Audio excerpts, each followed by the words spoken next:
Alors voilà, la palette des outils, ce serait peut-être intéressant de l'afficher différemment. Les échantillons là sont minuscules. On va aller dans le menu de la palette nuancier, je veux dire. Pas la palette des outils, la palette nuancier. Quand j'ai une bêtise, faut le dire. Vous savez, je relève pas toujours les imbécilités que je dis. Alors, je compte sur vous pour me le dire. Donc dans la palette nuancier, les échantillons sont petits. On va aller dans le menu de la palette nuancier. On va aller demander affichage par grande vignette. Si on avait besoin de voir les noms des couleurs, on aurait été demandé affichage par liste de grandes vignettes. Mais, dans ce cas-ci, oui, en plus, les noms, c'est souvent à moins qu'on ait fait les couleurs soi-même, les noms, c'est souvent les valeurs chromatiques qui sont indiquées. Donc, liste de grandes vignettes, affichage par grande vignette, c'est bien. C'est mieux. Voilà. Alors, ce qu'on va faire, c'est qu'on va modifier les 3 rectangles d'un coup. Vous les sélectionnez. On peut faire aussi commande A, puisqu'il n'y a que ça sur le plan de travail. Commande A, c'est édition, tout sélectionné. Et vous allez appliquer une couleur. Vous testez, vous appliquez une couleur de fond. Il faut que la case fond soit à l'avant-plan, bien sûr, pour appliquer une couleur de fond. Puis une couleur de contour. Vous mettez la case contour à l'avant-plan et vous appliquez une couleur de contour. Voilà. Mais on peut aussi faire ses propres couleurs. Et alors on va faire une couleur RVB tant qu'à faire, puisque tout ça c'est des couleurs CMJN, on est très limité au niveau des couleurs. Alors ceux qui connaissent un peu Illustrator et l'infographie vont dire oui, mais on pourrait utiliser des couleurs Pantone. Ben oui, il y a un nuancier avec 700 couleurs Pantone, c'est aussi une possibilité. Elles sont déjà un peu plus vives que le CMJN. Bon, on va créer ses propres couleurs. Alors allez-y, dans le menu, d'abord qu'est-ce que je modifie là? Je vais modifier le fond. Voilà, la case de fond doit être en avant-plan. Je vais dans le menu de la palette nuancier, je vais faire une nouvelle nuance. Nuance de type RVB. Et vous allez cocher ceci, l'option globale.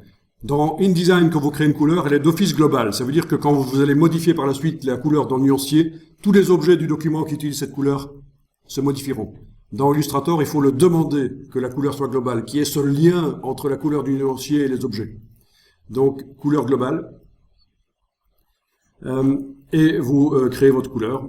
Quand vous avez trouvé une couleur qui vous botte, vous pouvez modifier son intensité lumineuse. Vous savez comment? Comment est-ce qu'on modifie l'intensité lumineuse du superbe bleu que j'ai trouvé là? Le faire plus foncé ou plus clair, tester. Ben, dans tous les logiciels Adobe, vous enfoncez la touche majuscule et vous bougez un des curseurs. Et ça modifie l'intensité lumineuse. D'accord? Je vous remontre avec une autre couleur. Voilà. Alors ceci, vous savez ce que c'est. Ça vous indique que la couleur est trop vive pour être imprimable telle qu'elle. Elle est hors gamme offset de l'imprimeur. Mais c'est pas grave. Parce que je vais peut-être imprimer sur une technique plus performante, comme du jet d'encre. Ceci, ça vous indique que vous pouvez la transformer en une couleur hexadécimale. Ça vous dit quelque chose, l'hexadécimal? Oui, c'est quoi?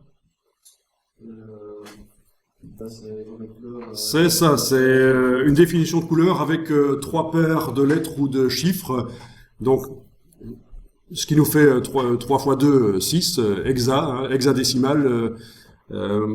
Hexa, ça veut dire 6. Et c'est une vieille technique. Quand on voulait faire des couleurs sur les anciens sites web, des couleurs web, on utilisait cette définition hexadécimale. Ça ne se fait plus de nos jours parce que les ordinateurs sont assez puissants et le web est rapide. Donc on définit en RVB, la plupart du temps. Le hexadécimal, c'est un peu un truc du passé. Ça représente un cube parce que si vous vous intéressez un peu à l'hexadécimal, vous allez voir que ça se construit sous forme d'un cube. C'est assez intéressant à voir cette manière de réfléchir et de créer les couleurs. Voilà.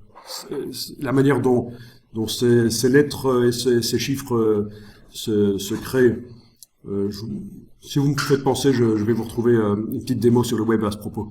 Enfin, peu importe. Si je vous en parle ici, c'est parce que c'est là et voilà. Vous pourriez ne pas connaître. Donc, vous en occupez pas, quoi, de ça. Choisissez votre couleur comme vous voulez. Ok. Voilà. Alors pour le contour, on va également choisir une couleur. On va la faire. Nouvelle nuance. Voilà. Global toujours. Ok. Parfait. Alors, les deux couleurs qui ont cette caractéristique d'être globales ont le petit triangle là en bas à droite dans le nuancier.